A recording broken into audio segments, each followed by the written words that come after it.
Asia মহাদেশের বৃহত্তম কৃষি খামার দত্তনগর কৃষি ফার্ম চুয়াডাঙ্গা জেলা জীবননগর উপজেলার আংশিক ও ঝিনাইদহের মহেশপুর উপজেলায় বিশাল আয়তন নিয়ে অবস্থিত দত্তনগরের কৃষি ফার্ম।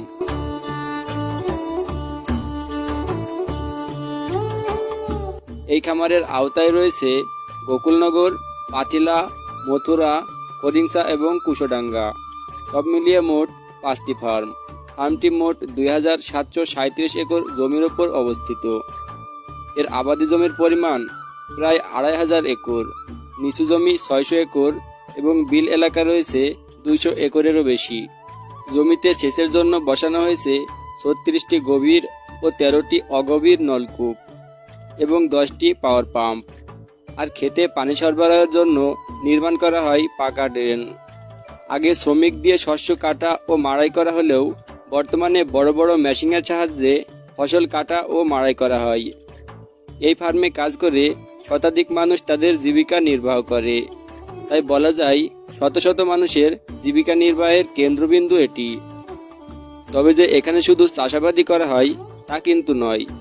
ফার্মের ভেতরে রয়েছে বিশাল আকারের বড় বড় গরুর খামার, অফিস, বাসভবন সহ আরও নানান স্থাপনা। এছাড়াও রয়েছে বিভিন্ন প্রজাতির গাছগাছালি, বিশেষ করে কুশাডাঙ্গার কয়ারবটতলা। এখানে রয়েছে বিশাল আকারের বড় বড় সাইজের একাধিক বটগাছ। আর এই বটগাছ দেখতে দূর দূরান্ত থেকে ছুটে আসেন অনেকেই।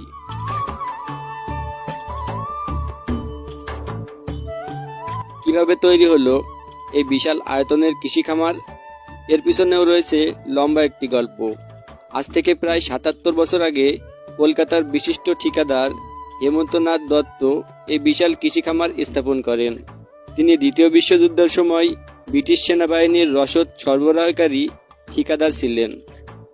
তিনি সেনাবাহিনীর জন্য সবজি সরবরাহের ঠিকাদারি লাভ করেন।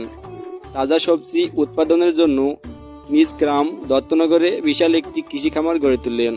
1940 সালে এই এলাকাটি ছিল যোগাযোগ বিচ্ছিন্ন পল্লী, ছিল না তেমন কোনো রাস্তাও।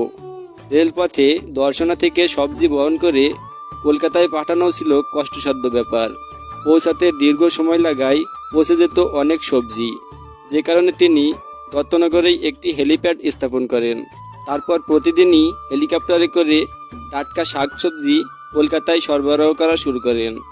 এতে করে তিনার প্রচুর লাভও হতো, সেই সাথে খামারের উন্নতিও হতে শুরু করলো। আর এভাবেই মূলত বিশাল আয়তনের কৃষি খামারের সূচনা হয়।